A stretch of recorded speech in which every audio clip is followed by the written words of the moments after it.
Arratsaldeon, garai berri bat, Euskal Herrian garai berri bat zabaltzen ari da. Bide hau egiten lagundu gaituzuenok eta hemen gaudenok ilusioz bete dugu Euskal Herria. Aldaketa sozial eta politikoaren bidean gaude. Benetan, mila esker lanean ari zareten den hori.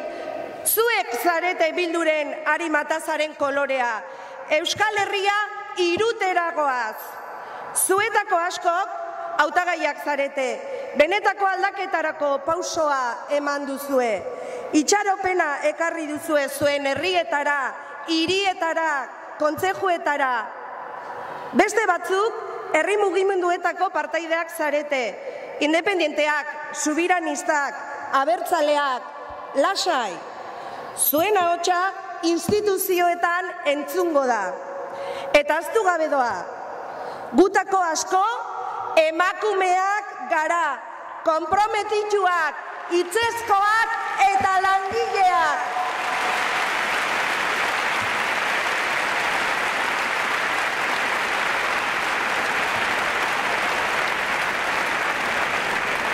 Aldaketa sozial eta politikoaren bidean gaude. Bide horretan jarduteko, sakoneko aldaketa politiko eta sozialetan aurrera egiteko, borroka feministatik egin behar dugu.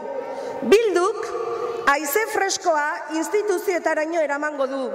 Haize fresko horren bidez, feminismoa eguneroko proposamen politikoetara eramango du. Tenemos el firme compromiso de impregnar de feminismo nuestro quehacer político, nuestras propuestas políticas diarias.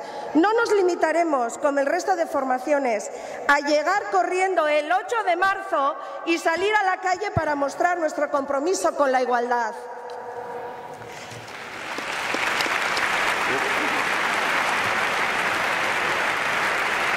La lucha feminista no se reduce a un día. La lucha feminista se lleva a cabo todos y cada uno de los días, entre nosotras y nosotros, en nuestras casas, nuestros barrios, pueblos, concejos. Bildu llevará esa lucha también a las instituciones.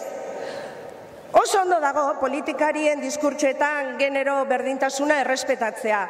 Izanak izena du, baina ez ditugu itxurakeriarik, mozorrorik eta apaingarririk onartuko.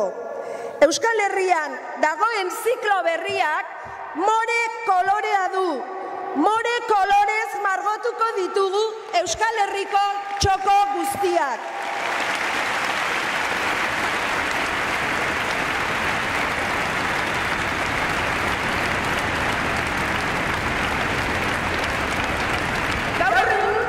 Instituzietan indarrean dauden politika gehienek, sistema heteropatriarkala iraun dezan bilatzen dute.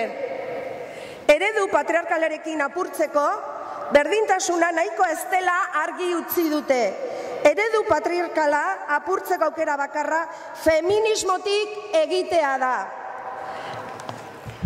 Emakume feministekin instituzioetara eramango ditugun politikak batera diseinatuko ditugu. Instituzioetan zeharkako lanketa egingo dugu.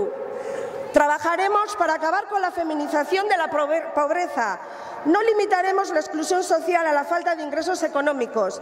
Contemplaremos también la falta de participación social, integración social y negación de derechos sociales.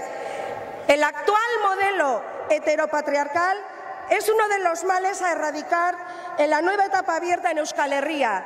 Un sistema pensado para perpetuar el capitalismo. Un sistema que no solo nos oprime a nosotras, a la mitad de Euskal Herria, sino que enjaula también el rol de los hombres. Por eso hay que luchar contra él. Aldaketa sozial eta politikoaren bidean aurrera joko dugu. Euskal Herri feminista baten bidean aurrera egingo dugu. Ez dugu gehiago onartuko kapitalismoak ezarri nahi digun eredu heteropatriarkala. Guztion artean hautsiko dugu. Gora Euskal Herri feminista! Gora Bildu!